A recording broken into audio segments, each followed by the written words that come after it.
Double Page Spread is brought to you by the fine people of Black Phoenix Alchemy Lab, creating decadent and romantic gothic fragrances for you each and every day based on some of your favorite properties. They have a new line of fragrances based on the popular Kelly Sue DeConnick comic, Bitch Planet.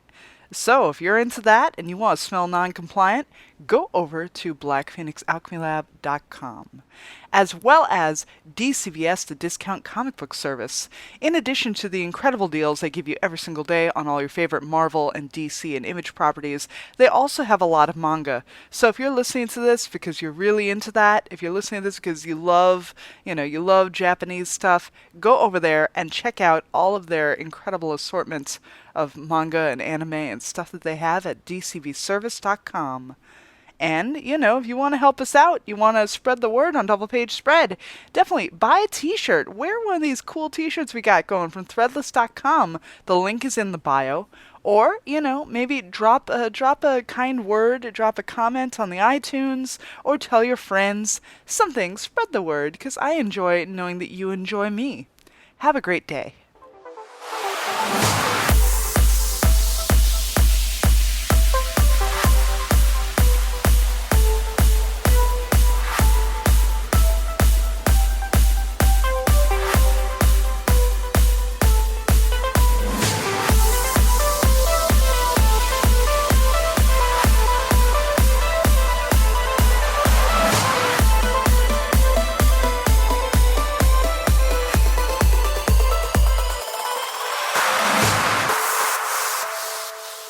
Hey there, welcome back to Double Page Spread, and I am your host, Miss Wendi Freeman.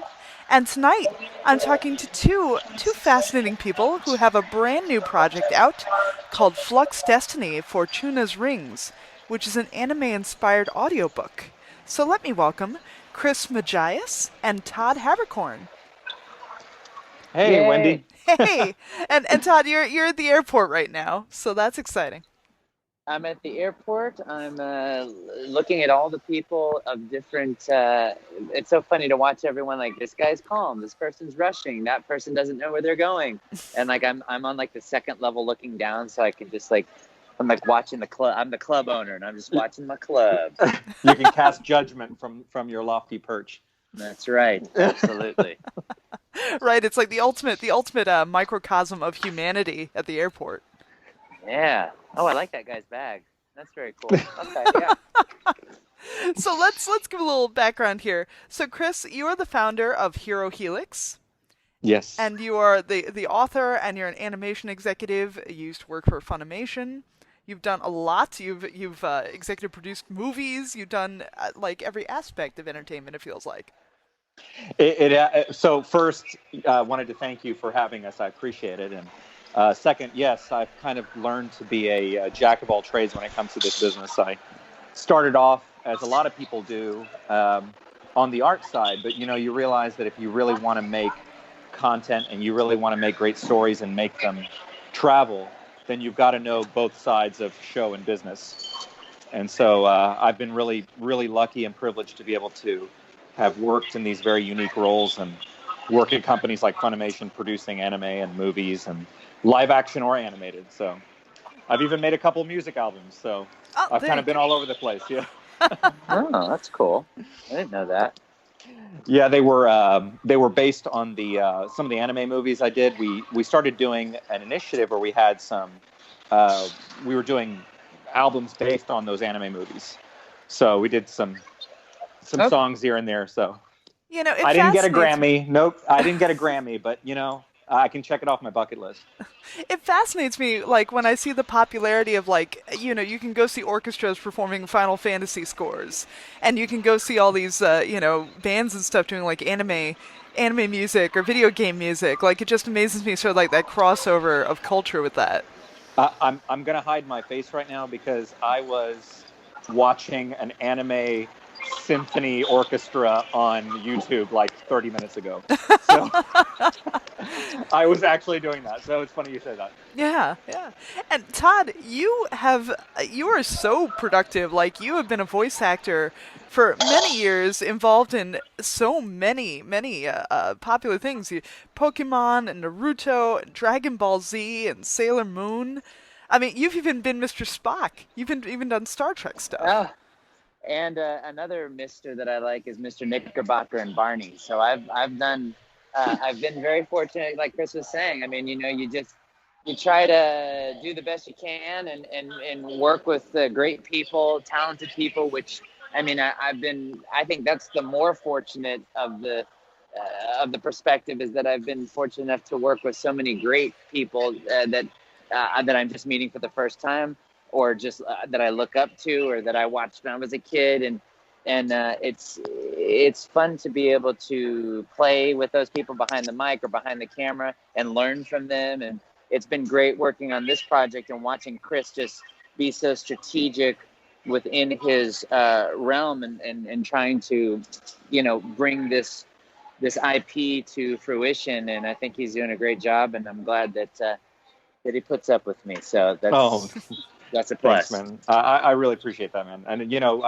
Wendi, I was just going to say that, Todd and I share a lot of, and I think you'll find in this interview, we share a lot of the same values and the same understanding of how things work, and the appreciation of the need to be, teamwork and be kind and remember where your roots are and where you came from, and all those things we kind of share. And so it made for a really good collaboration between the two of us. That's awesome. I feel like that's such an important basis of any relationship. Oh, absolutely. Yeah, I think it's important from the standpoint that one of the best pieces of advice I got when I first really hit the ground running here and just in the industry was that it's a marathon, it's not a sprint. And so just as an ideology for this entire entertainment industry. And so when you can surround your people with that make that marathon bearable, you want to hold on to those people. And if they're talented, even better. So that's absolutely, it's for very selfish reasons that I keep Chris around, because he makes the journey much more pleasant. Oh man, I appreciate it. It's so funny how crazy this industry is. It's full of talented people. It's full of crazy people, and sometimes those are the same people. And so, Also, so I appreciate that. I feel like another fun fact that should be noted, Todd, is the fact that your fans are referred to as corn stars. Yeah, I know. We just came out with the Corn Stars bumper sticker. And so what we've been doing is, because sometimes I'll drive around town and I'll see people's cars with like emblems on them from shows that I do, and so I'll pull over and I'll get a picture of them, throw them on my Instagram. And so I told the fans that when these bumper stickers came out, if they put it on their car and I see them, or they take a picture of it and they come to a convention and show me it's on their car, like they get whatever they want on the table. So it's like that's awesome. I want this bumper sticker to go places, because the design team worked so hard on them, and I'm very proud of their work that they did. I'm like, it's got to get out there. So that'll be popping up on the website here shortly. But Wendi, I was going to add to that, is that's another thing that Todd and I share in common, is the connection we have with our fan bases is we try to be as authentic and as as empathetic as possible with the people who appreciate our work. And that's why I think there's a good cross between us creatively and within our fan bases. So. Well, also since you do very young adult stuff, it's so important to have that sort of empathy with your fans. Yes. Mm-hmm. I think what people don't realize is that they think about it, but it's kind of in the background, is that we're fans of things too. Yes. So like when I went to if I go see a great concert and I get a chance to meet the musician, I'm like okay, so these are the things that I could say that will make me sound dumb, so don't say those things. It's like we're doing the same thing in our heads that with the fan that comes up to the table and they're sitting there like, okay, I'm just trying to breathe, I'm really freaking out right now. I'm like, hey, I get it. Like I do that too. And if I ever met Arnold or Stallone or any of those guys, you better believe I would be I'd be like, what's a slug? Yeah. What about JCVD? Would you geek out over Jean-Claude? Absolutely. All And then right. I geeked out. I was borderline geek out when I met Dick Van Dyke, but I had time to prep Oh, for that. I took a week yeah. of like to just meditate on it, be like, okay, I'm gonna meet him, and this is it. So, but it took some mental focus for sure. Dick Van Dyke is a class act. Did you just see Mary Poppins Returns? Hmm. Oh, you know what? An amazing to be in his 90s and be able to move like that. Oh my Yes! God. Yes. Yeah, he is a national treasure. He's amazing. So, Yeah, he's awesome. but enough of Dick Van Dyke. So, Flux Destiny. Tell me about the plot. Inform my listeners about the plot of Flux Destiny here. So Flux Destiny takes place in this alternate, fantasy reality where um, destiny itself is an actual controllable force, and Flux Destinies are kind of self-contained realities that people can create within this universe. And there's a basis in there's the concept of I've kind of taken the concept of karma into this as well, where based on your actions, whether you affect the design of the whole world. So there are people within this universe who specialize in creating flux destinies, which are these self-contained realities. So that's kind of the science behind all of it. It follows two teenagers, Marco and Hugo, who end up being suspended from the academy, which they were at, where they're learning how to actually create these flux destinies. And you don't know yet, it's not revealed yet what happened to them or why they were suspended, but we kind of get right in the middle of the story where we find out that they're on a bus to this town called Anderes, where something is there's some strange things happening there that they have to deal with. But the thing is, Marco and Hugo don't like each other, and you find that it's hinted to that their pairing was not a pleasant thing. But they have to go to Anderes and find out why these creatures called cankers, which are these large biomechanical robot things, are coming out of this tear in space-time. And to find out the source of it, to try to stop it. And during the course of the book, they have to kind of put aside their dislike for each other to solve that problem. So tell me, what makes this story anime specific as opposed to just being generic sci-fi fantasy? So, earlier when Todd was saying, how we speak basically the same language when it comes to fans, and why that being one of the reasons why we can connect with them so well, is that I've spent a large part of my career producing and acquiring content specifically for anime audiences. And as a fan myself of anime, I'm very familiar of the language of what anime and manga storytelling is like. But I've also have a lot of experience putting that with Western storytelling together. A lot of the movies I produced took that exact approach. So there are certain nuances and tropes and themes that come out of anime that are very familiar to folks who are fans of it, that when they read or in this particular case listen to this performance, they will be able to see the inspiration and influences from anime. And that comes from whether it's certain mysterious elements of the plot line, relationship issues within the plot line, those kind of matters. Even the foundation of the universe itself has inspiration from anime fantasy settings. Were there any sort of particular anime tropes that you're avoiding? That's an interesting question, because I don't write that way. I think I have that's a good question. I never thought of it that way. Because I don't write that way. I don't write what am I going to not write. Right, but how you may be like, oh, now I'm falling into this idea that's been used 100 times, yeah.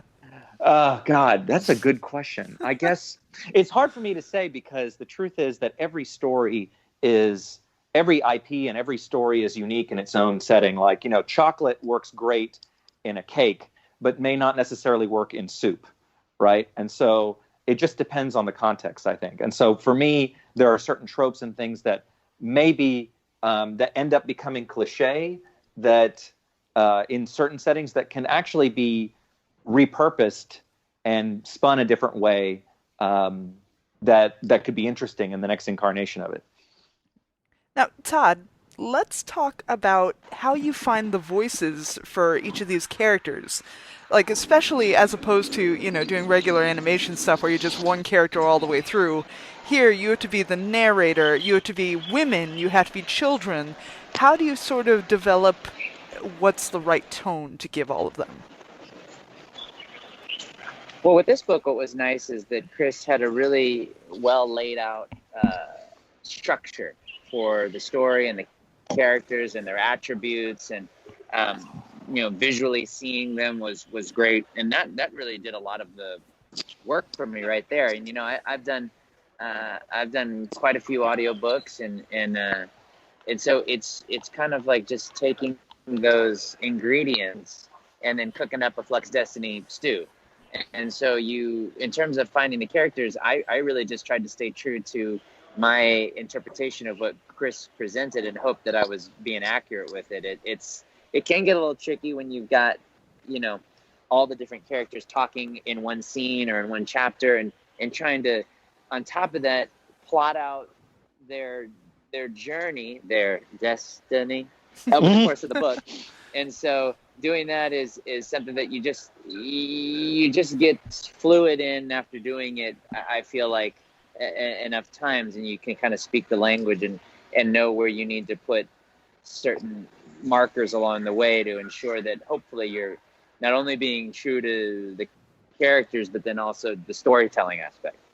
I was going to add to that is that, again, going back to speaking the same language, because Todd and I have so much experience in the anime space, it was not a stretch to be able to come to the same creative vision on how the performance would be, because we understand what the spread is of these kind of performances. And so when I first started working with Todd on this, I gave him some direction on what I thought, but at the same time I gave him a lot of leeway on it, because I've seen some of the best creative work I've seen is when a creator doesn't get so married to what's in their head that they allow other people to contribute, right? And Todd actually did some things with his performance of some of the characters that I didn't expect. There was not what was in my head, but when I heard it, I was like, oh my gosh, that's really cool. That's a great take on that, And it's always better when you can take the collective contribution of other great creators, in your process. Mm-hmm. And that's my style. I like that. When you're doing these voices, do you get physical with it? Do you really act it out? Yeah, I can't, there's some people that can sit and record, and I'm not one of those people. I mean, and a lot of people tend to sit and record audiobooks because it's a long form vocal performance. But for me, I just feel more energized when I'm standing, also because, I got my start in theater. And so, I'm used to standing up on stage. And so that helps kind of lock in my performance DNA, I feel like, and stay energized and stay awake and be able to accomplish what I need to do. But there are people that can sit. I'm just not one of those people.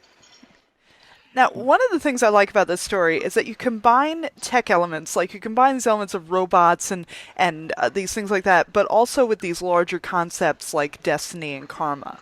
So I wanted to discuss sort of the physical nature, or the nature of how you're using those ideas of destiny and karma in this book, in this universe. Sure. Well, it was something that I think, me being in the entertainment space, just like Todd and anyone who's in any career path that they're trying to, or any life path, right?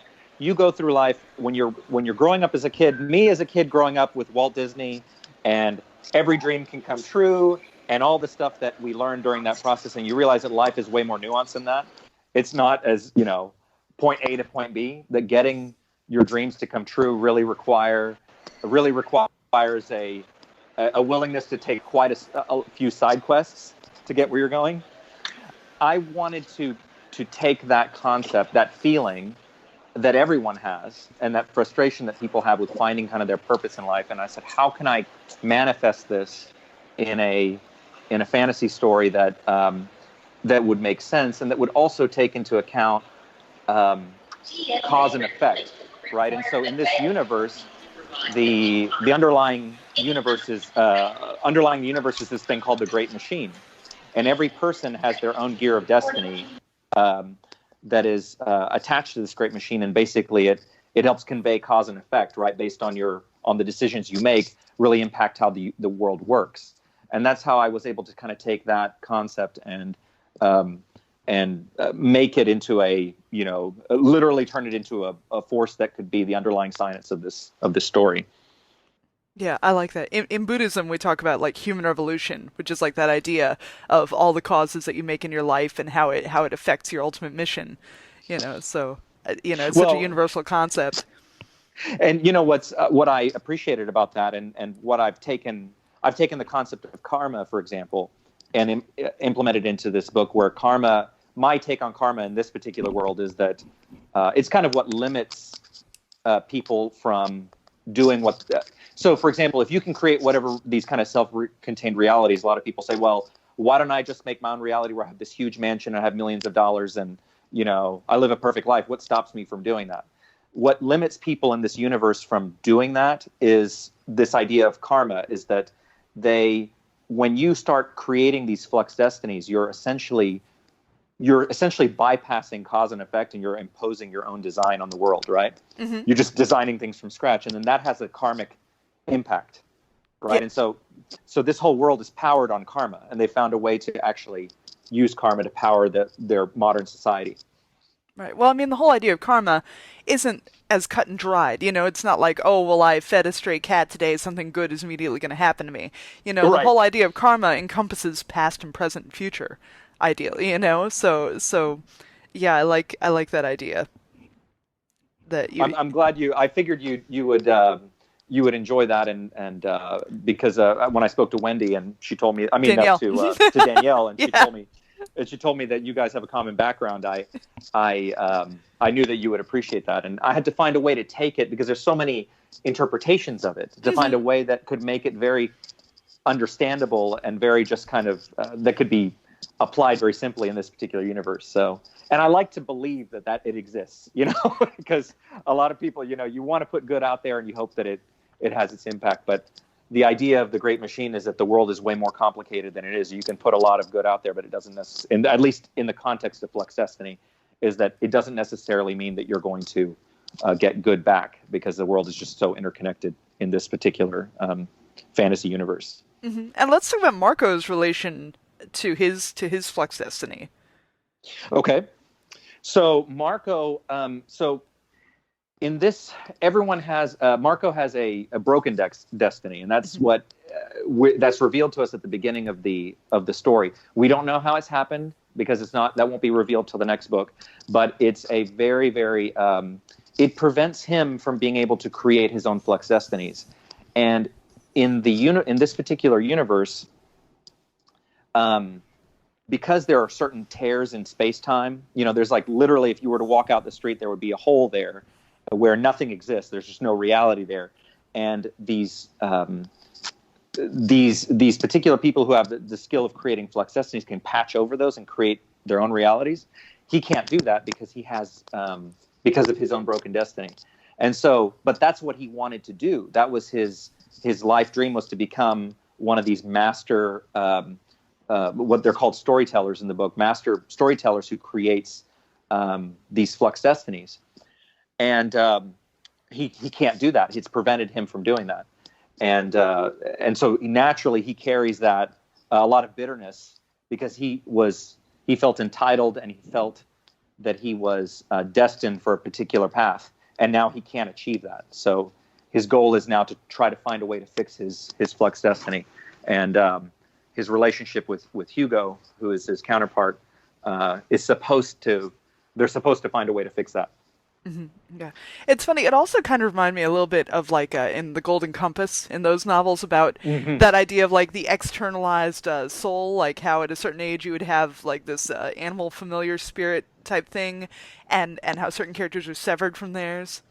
Yes, it's the, I think it's I find this. I'm going to kind of tangent on that because Hmm. I'm going to say that for me, the other day someone was asking me a question. I think it was on the live stream I was on with Todd the other day. They're asking me, why do you like writing kind of YA stuff in this particular age range? And I think it was I think it's for me it's because we all remember what it was like being teenagers, and before you're really um, colored by the experiences of being an adult, everything is really possible, and things are much more simplistic, and you and everything is the whole world is open to you, right? And with in this particular case, that opportunity to be able to become something that you really dreamed of being severed from you, is a really awful thing. It's like people who wanted to be great athletes, for example, but suffer terrible injuries, like they lose a leg, for example, and then they can't go, or lose an arm, or whatever the case may be, or become paralyzed and they can't go, perform what they felt they were destined to do. And I'm trying to capture that through Marco's character. Yeah, because when you're young, you have that idealism and you have that Yes. that noble idea, that idea of exactly what you want to do with your life and how nothing is going to change ever. When you're 40, you're still going to want to do that thing. But it's that kind of like idealism and that kind of attitude, I think, that is required, especially in this particular business, in entertainment in general. I know that Todd can attest to this, is that you have to have that attitude and that idea, otherwise it'll bring you down, because it's a very difficult space, so. So, where's this franchise headed? What do you want to do with it? Do you want to make video games or a cartoon out of it? Yeah, I mean, all of the above. So for me, it's like, coming from a space where I have a lot of experience producing movies and other kinds of productions, I realize that the source material always has to you have to kind of grow the source material and make it a strong foundation for it. And so for me, I said, I've been producing movies for some time. I'm going to go write this book, and I'm going to create a franchise, just like I would have done as my job in a studio executive. I would have been acquiring the rights to do those kind of adaptations. Well, I got all the know-how to do this myself. So my hope is to this is going to be a several book series, and then I want to take it to producing animated adaptations of it. Hopefully, one day doing a live action adaptation of it. This idea of doing the audiobook adaptation is kind of a step in between, because a lot of people haven't. What's happening right now is audiobooks have been exploding. They represent over 20% of publishing sales, Right, which is a Audible. gigantic Audible's a number. big deal, yeah. It's a huge deal. And what was interesting was I originally wasn't going to make an audiobook. The idea for the audiobook came in a discussion I had with a friend of mine. And, we were talking, and it struck me that I didn't think of this. He said, what if you got an anime voice actor to do, to perform this? And I started thinking about it more. I was like, oh my God, you're right. I said, why didn't I think of that? I said, I could really take this to another level by, producing a TV show, for example, or a movie. Naturally is a very expensive proposition. This is something that can be done and on an early stage, and you can get just a brilliant, product out of it. But to do that, you have to get the right talent. And you look at someone like Todd, who has such a gigantic range. I mean, you open the interview talking about how he does the narrator, the old people, children, teenagers. I mean, and sometimes all in one sentence. If you can get someone who has that kind of magic and bring it to this, there was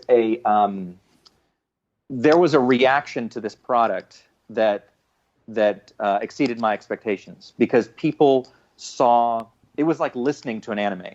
That was kind of my intention, and I was just so pleased with how that turned out, and I plan to continue to do more of these anime adaptations, not just to Flux Destiny, but of other ideas as well, because I really feel what Todd and I did here was a really unique experience, and I've heard it over and over from people who've purchased the book and who've enjoyed it, is that, and a lot of times it was their first time to buy an audiobook.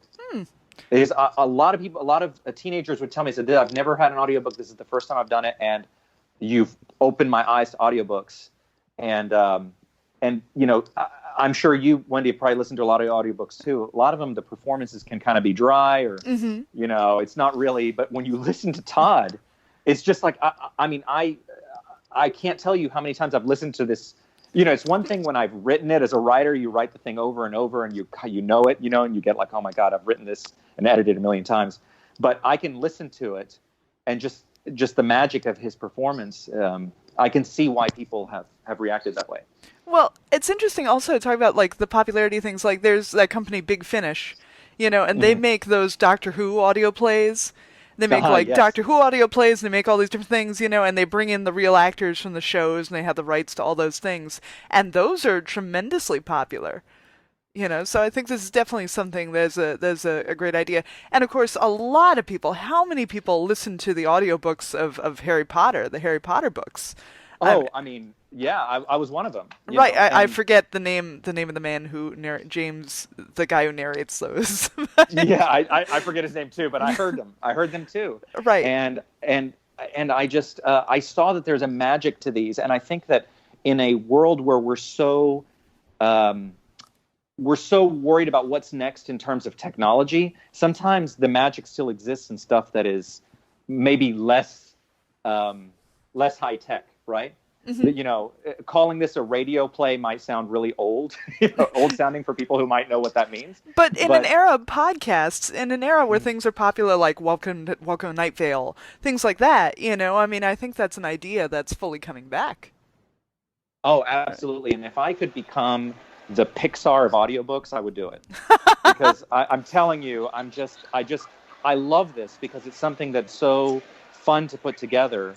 And you can do it relatively quickly. You know, an animated movie takes at least 2 years to make, you know, and so it's very different for, you know, it took me, 9 months to write the book. You know, Todd, I think, recorded and engineered in a month, the book. Yeah, I wanted to ask you, Todd, if you engineered the whole thing yourself.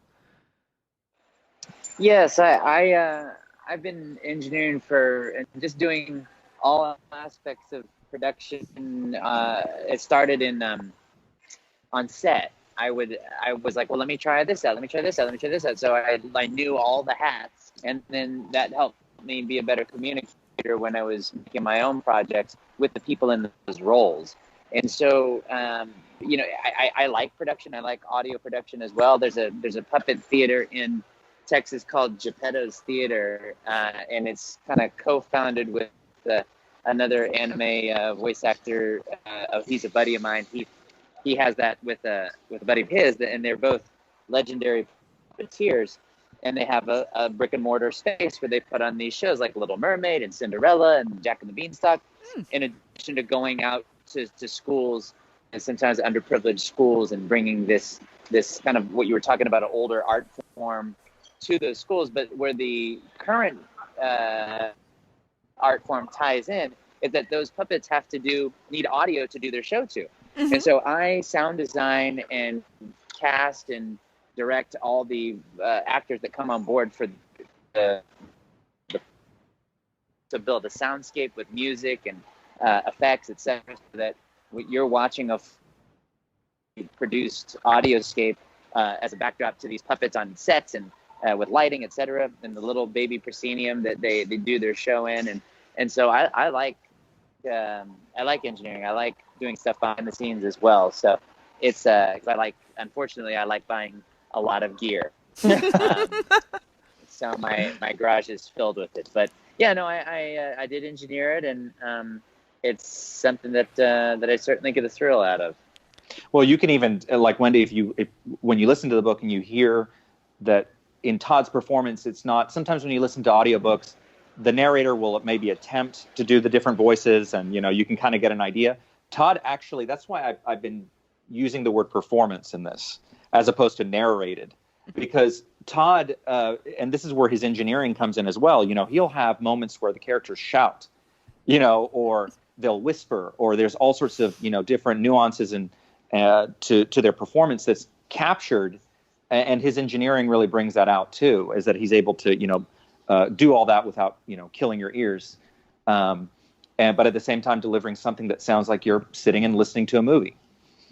Yeah, well, keeping things well compressed is pretty important. Yeah, absolutely. And so you do all the Foley work and stuff too for these puppet theaters? Oh, did we lose him? Todd, are you there? Did he catch his flight? There we go. Okay, there we go. No, almost. No, I did, and I actually know how to puppeteer, and I would join my friend on stage and in these various capacities doing some of these shows as well. So not only did I sound design and direct all those shows, I would also perform them with them. So they're still doing their thing in Dallas, and they send me all the scripts, and then I produce it in LA, and then I send it back to them, and we do notes and pickups and stuff like that, and then they have shows ready to go. So it's I try to do a little bit of everything. That's cool. I wanted to ask you a silly question. I had read that you collect something. I was reading, Todd, that you have a big collection of Disney mugs. Oh, I blame Disney. I am a Disney fan, and I was walking through one of their Starbucks places last time I was there, or a time that I was there, and I was waiting in line. I'm like, wow, those are really cool mugs, and they have the whole, like, you can only get them at the actual store. So like if you go to the one in Disney World, they only have Epcot, Magic Kingdom, Disney World. If you go to the Disneyland, they have Disneyland, California Adventure, Haunted Mansion there. So it's very specific to the locations you go to. And so I was like, oh, well, I'll get one cup. And then right behind it was another mug of something else in the park. And I was like, well, I mean, I've got one, maybe I'll get two. And then what I learned is each year they come out with a new version of these. And so I have a lot of mugs. A lot. Yeah, I love those destination mugs. Those are cool. Yeah, I discovered them now too, so. I'm sure they probably must have new ones for like Galaxy's Edge and stuff. I'm gonna go look that up. We'll see. Because I'm gonna get one. You need to. Actually, that's awesome. So I'm on it. They've got to have one for what is it? The Avatar Land or something. Yeah, right. Oh yeah. Next time I'm there, I'm gonna look for that. I will. Speaking of which, though, I think I am about to board my flight. But you guys keep going. And if there's Wendi, if there's anything I can, if you have a question that you didn't quite get to that you want to get to now, I can answer it, and then you guys can do your thing. Oh no, it's all good. Thank you so much. You go have a safe flight. Hey, have a good one, Todd. Thanks so much, man. Absolutely. Thank you. Nice to meet you, Chris. Always a pleasure, and I'm sure we'll talk soon. Yes. I think you've met. Yeah. Oh, he meant, well, he meant you. It just made me think like, oh yeah, I need to talk to Chris about something. I'll call you later. Okay. See you, buddy. Bye, guys. All right, Chris. So, yes, I wanted to know, there's a lot of descriptions about the school uniforms that they wear in this. Oh, yes. So let's talk about like the rings and like what all this means. So let me see how I can explain this without. Okay, so there's a lot of deeper meaning to the uniforms, and there's a lot of symbolism that'll become more apparent as the story goes on. So I have to be kind of guarded in what I say without revealing too much. But in this world, it takes place in this fictional country called Fortuna, where destiny is very much it's like a religion for them there. And so the outfits, like for example, Hugo wears this at the university or the academy they're at. Based on the discipline, like, for example, when you're going to create a Flux Destiny, a reality has several different components to it, right? Like you have physics, you have, flora and fauna, you have atmosphere. So I try to take those different disciplines, those different scientific disciplines, and then, condense them down to 5, and then I'll have the students each specialize in different aspects. So that's why they have the different color uniforms. But underclassmen like Hugo have these big kind of hoodie-like, jackets, and Hugo's jacket is purple. His specialty is space and time, so it's kind of like a physics-based specialty. And he's got these huge rings, and everyone has these rings, and the symbolism of the ring is discussed within the book, why it's so important to the country. But you discover that there is something special about these rings, as the story goes forward. But I appreciate you bringing that up, because that kind of detail, I put a lot of thought into that kind of detail. So for you to bring that up, is it easier for me to answer questions about it to you versus me just talking about it? No, just keep going. Yeah, no, because I'm letting you go. I'm just letting you roll with it. So be careful, because this will end up being like a 3-hour podcast. No, I like hearing about that, because I like hearing about like the little details of things. I like knowing about that. Also, it's very, very much like when you establish a school, like when you're establishing an idea like Hogwarts or something. There's so much effort that you have to put into it to discern them. Yeah, it's like, how do you do that? That's great that you brought that up, because it's important to, I read somewhere, I'm not quoting this. This is not verbatim. This is kind of a summary. If you're going to be an author, becoming an author, gives you, God, how did this go? Something like, it gives you the ability to create something that's authentic, which gives you the authority to be the author in your universe, right? Is that you put the thought and time into even every little detail. And I can assure you that 95% of the details in this story have relevance, have some sort of underlying meaning, or I was very deliberate in what I chose. And I think those kind of things are important to making kind of a believable universe, and that you can look at, like you mentioned, Harry Potter, or you can look at Star Wars, or you can look at,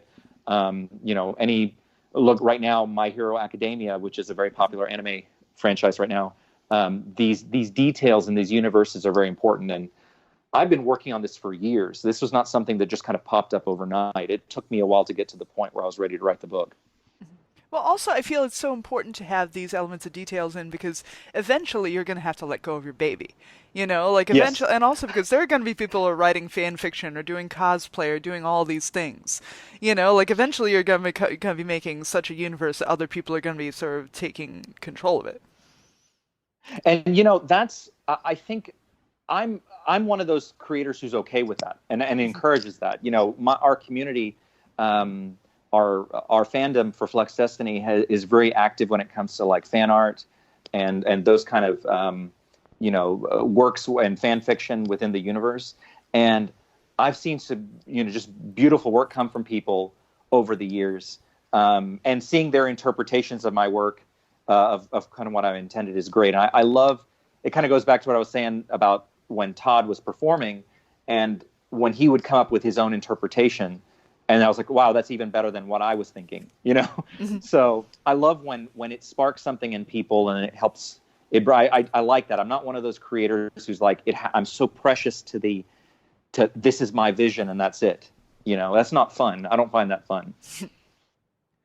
It's interesting, this week or last week, whenever Neon Genesis Evangelion popped up on Netflix. And so a lot of people were like freaking out about that and remembering, like when that came out and rewatching this entire thing from the beginning. I just want to know, like, what was your first anime? What was the first thing that made you realize there was sort of a world outside of this Western cartoon culture? It had to be, my first anime was Dragonball Z. Mm-hmm. And so I watched that. So it was Dragonball Z, Sailor Moon, and what's that other one? Gundam Wing. And those were when I was in college in the late 90s, like 1998 is when I first started college, and that's when I started catching anime on TV.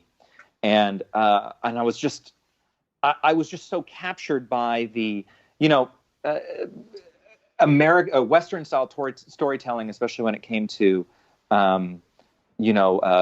animated series, rarely had this kind of ongoing storyline. Usually everything was just serialized, and you had one story self-contained but it didn't really build to a larger arc, which is very different with Japanese storytelling and with Japanese animated programs, you watch it and there's this build up, right? You build this universe, and then you build these characters, and you put them through drama that is not typically found in a lot of Western. Well, was not found at the time. Now Western storytelling, animated storytelling, has really come a long way, and there's some amazing.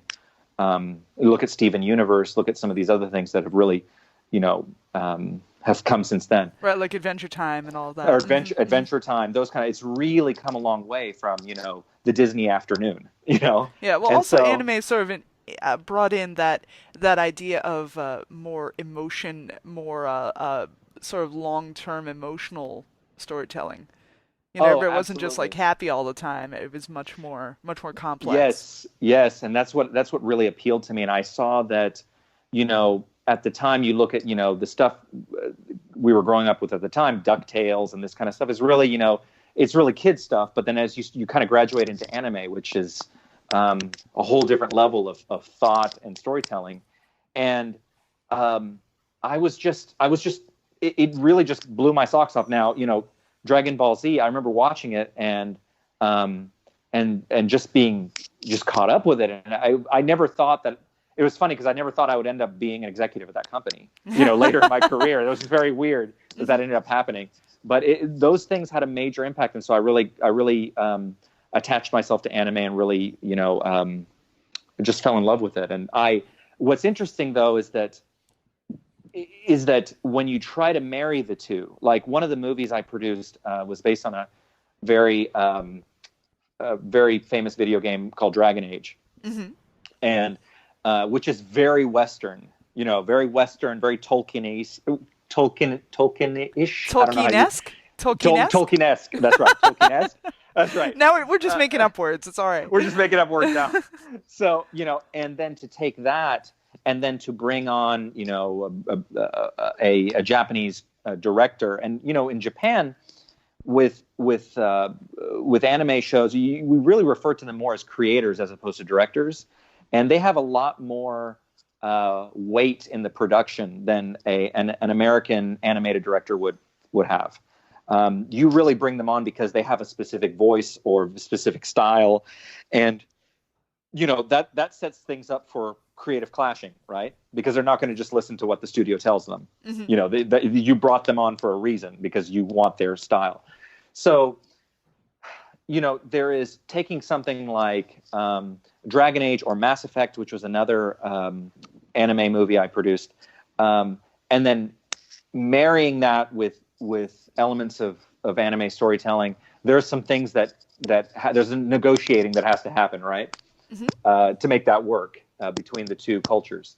But when it works, it really works. And it's just, I don't know. I think people really want, if you're going to spend your time on something, if you're going to spend all your time listening to a movie, listening to an audiobook, watching a movie, reading a book, whatever the case is, time is precious for all of us, right? And creating stories that the author or the creator has put their own time into, in the hopes that whoever's listening, the audience, derives something from it.